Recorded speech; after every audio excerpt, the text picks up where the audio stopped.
In this video, guys, Project 93 is getting a brand new set of handlebars and all the hand controls to go along with it.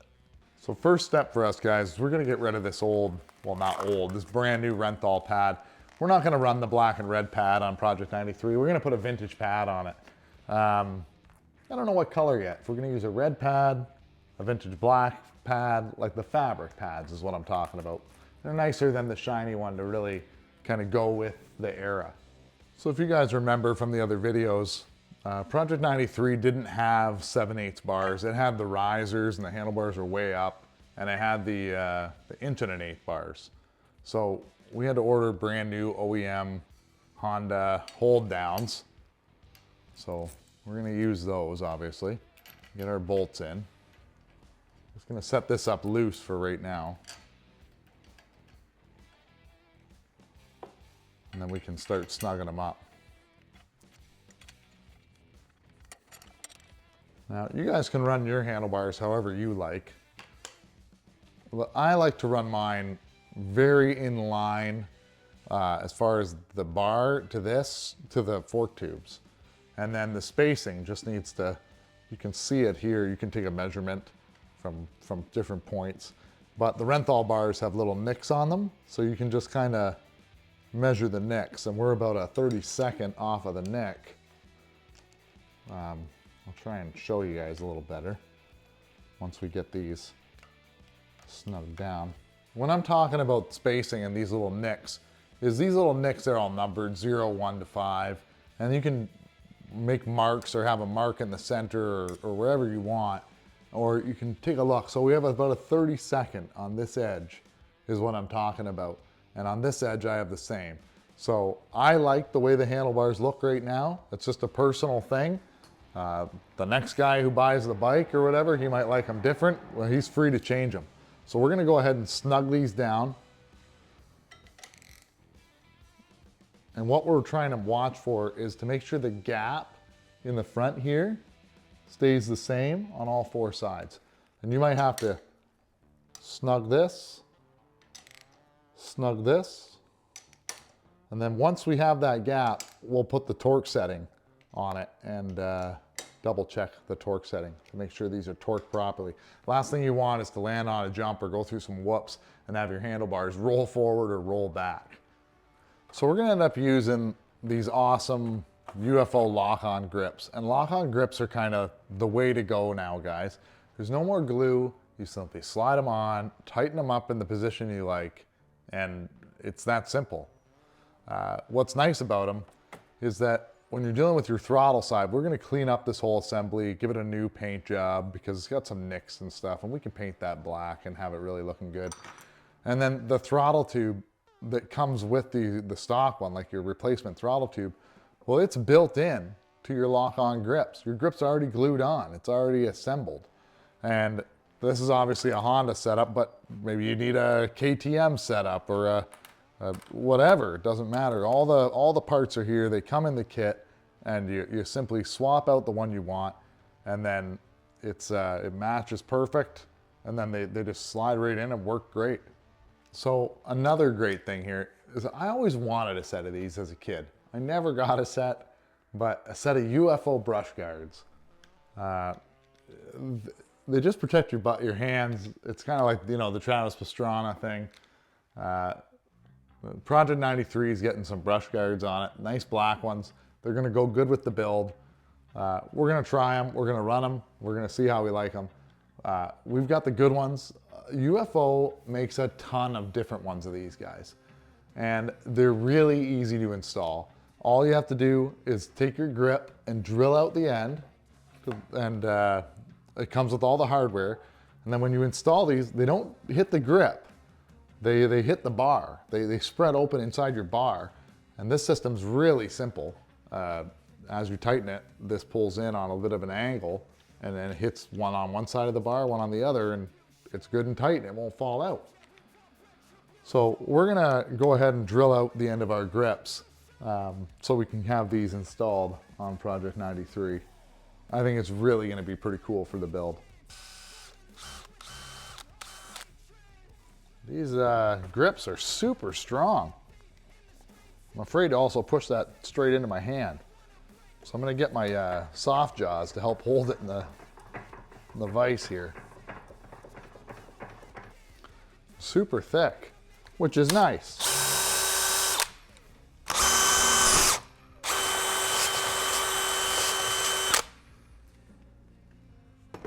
And we'll simply clean up the end. It's really important, especially on the throttle tube side, to get it really clean. We don't want any pieces of rubber that could potentially get caught and cause our throttle to stick. So just take your time, guys. We're gonna also get a file and just make sure that we're all the way out to the specific size that it requires.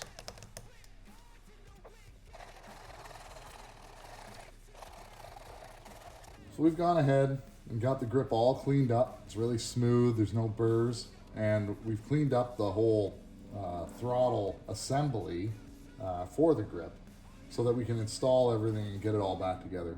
One thing I like to do, guys, is the cable lube. You lube your cables, and then while I assemble it, I like to make sure there's a little bit of lube so when this drops in, that it's not just, you know, grinding there on a dry setup. Just put a little bit of cable lube down in here. It's gonna get cable lube in it anyway because of the way the thing works. The cable will drop extra lube down in. You could use a little bit of grease. I find though the grease ends up really pulling in a lot of dirt, like that dirt, if it's not fully sealed, dirt can get stuck in the grease and really cause more problems than good. But I would use grease before I didn't use anything.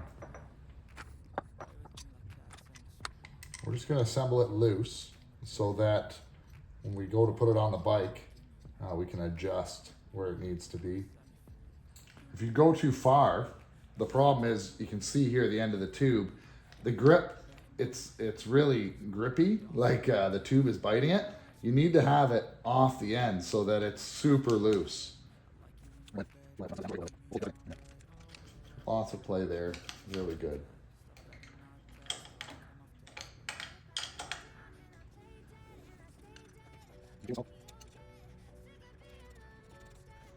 And a little pair of needle nose that I'm going to use to help me install the cable, because it can be a little tricky to get it to bend right and get it to cooperate. So if I play dead, you regret everything that you did, that you said. I don't think you understand what you're doing, and my heart's black and blue from the bruising. I feel like when I'm with you I'm losing. I feel like you think that this amusing, sitting there gaslighting me, confusing. Wasn't me. Just checking to make sure the throttle still works. We don't want any bind up when we tighten this down. Just snug for now so we can get it fully adjusted. We've debated long and hard whether to go with the retro flat style plate or a 95-96 plate in kind of red. I think we're gonna go with the retro plate. Let me know what you guys think in the comments. We can always switch it up, but I think the retro plates, the white retro plate, is really gonna help Project 93 come together. Great number plates, you know, UFO plastics. We can't say it enough. UFO makes some really great products, guys. And color match wise, I see people complain all the time. What? I can't find the right color match. Well, if you just buy the UFO kit, the color match is right. So with Project 93, we've gone ahead, and we're not using the normal Renthal bar pad that came with these pads. Or these bars, sorry. We went and ordered a retro bar pad, the cloth style. You know, I thought it was fitting for the bike, so we'll go ahead and install that and see how it looks. Now I've got all sorts of colors of these bar pads in stock, but I think the white one would be too much white up here. Plus they're really hard to keep clean. But I think this black and red one is really gonna look good on this bike with the hand guards and tying it all together. This is what was on Project 93. These are the foot pegs. I don't even think they're the right pegs. There was no spring, just a bolt, no pin. This isn't right. And it's uncomfortable. They're small. They're only about the size of my fingers. You know what I mean? Like, I don't want to ride on that. But that's how we used to ride bikes. So we ended up ordering IMS super stock pegs. Now these ones are not for 93. These are for my 01. 93s are already on. But I'm going to show you guys. We had to order OEM springs, OEM pins, and I had a viewer reach out in the comments and say, hey, I'm basically doing the same bike. I can't get the springs to work. How did you do it? So I'm going to take this one off and then reinstall it and show you guys how the springs go in the IMS peg. All right, so this is where the foot peg mounts on the 93. It's welded to the frame. There's an oval cutout and a little hole indent, or there should be. And on the foot peg itself, it's shaped to go inside on there. And then this plate hits against the frame when you stand on your pegs to not let it bend down. And then the spring keeps it, if it does pop up, it pops right back down. The OEM spring is shaped like this. Try and show you guys. And it's got this little tab and a long bar. So if you look on the IMS peg, there's a hole in mine. So I ended up installing it like so. I put the little tab in the hole. And then I had this long part, the straight part with no hook going straight up. So it's in the hole, it's held in. I don't know how good you guys can see that. And then it's aligned there. So I can take my OEM pin, which is key, and get it back on. So then when I put this in, you can see, I'll try and zoom in, put it on, and this tab is gonna fit in that hole, just like that. Now it takes a lot of effort to crush the spring to get your pin in. And that could be what the issue is if you're having problems, because, you know, things don't always work out. There we go. But then it works perfectly. It's perfectly flat. IMS super stock pegs. They're not sharp, but they give you a good platform. This is not an OEM washer. I'm not paying $3 for a washer. That's ridiculous. And it's not an OEM cotter pin, because a cotter pin's a cotter pin. I won't do it. Maybe I would do it if the bike was like a full restoration and not Project 93, Canada's worst dirt bike.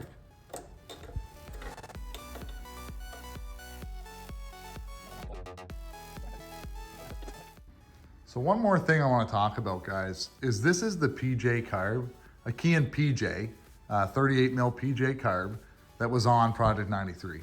And you can see here, the bowl is cracked all the way across. That's why this bike, you know, was broke and messed up. It's got the wrong bolts in it. This carb is garbage. Okay, maybe there's some parts in here, but even the slide is beat up. And I just said, you know what, screw it. We're not using the old PJ. The PWK 38 mils are a lot better carburetor, and they really wake up these old two-strokes. The Keihin PWK 38 mils are expensive. Now I have one on my CR250, my 01, that I ride all the time. I love it. I also have one on my CR500 AF. What this one is it's a knockoff. Okay, this isn't a Keihin PWK. It's a PWK 38 mil. And if you look at it close enough, I don't think this was a knockoff. I think that this carb is actually like one that didn't pass quality control.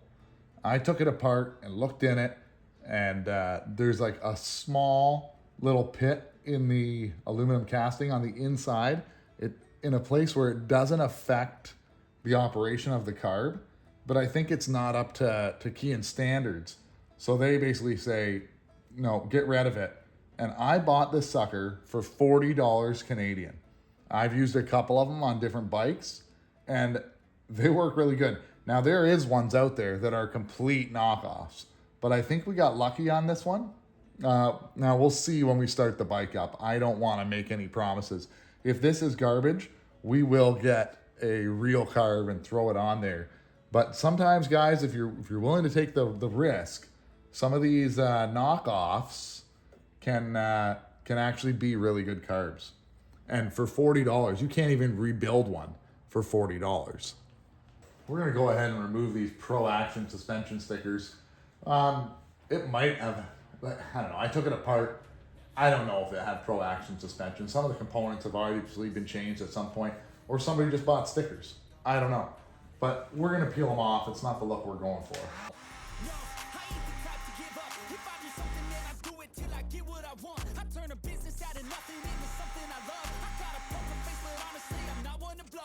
So we got the sticker off. Now we're left with the residue. And what I'm using is rubbing alcohol, guys. This glue is horrible. You can use acetone and a Scotch-Brite pad here to try and get it off. Now these Pro Action stickers, they're the worst ones. They're just good stickers. So they peel off, the color sticks. You know, you've got to get all this glue off. It's a pain in the butt. We're gonna go ahead and fill up the bottom end with oil. We've got the fill line plug pulled. We're just gonna pour it in until the fill line plug starts dripping out oil.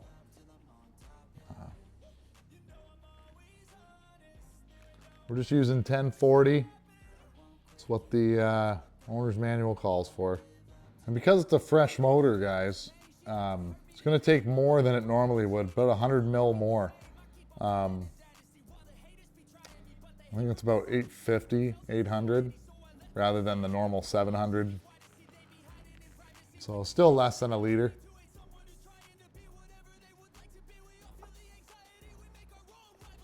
Well, guys, we covered a pile of topics in this video, including the handlebars, the UFO lock-on grips, amazing grips. It's so simple to install, and they come with all the parts for any bike. The UFO hand guards, IMS foot pegs. We talked about the new carburetor. We'll see how that goes. The knockoff carburetor, but I think we got really lucky, and I put a few of them on different bikes, and they work really, really good. We also had to deal with those old Pro Action suspension stickers, and those stickers are horrible to get off. If you guys know a better way to remove the glue, the residue, I use rubbing alcohol, I use acetone, and I just scrub away at them. If there's any other tricks out there that you guys know about, leave a comment down below. I'd really like to know, because anything that speeds up that process has got to help. Anyway, guys, thanks a lot for watching, and we'll see you guys in the next one.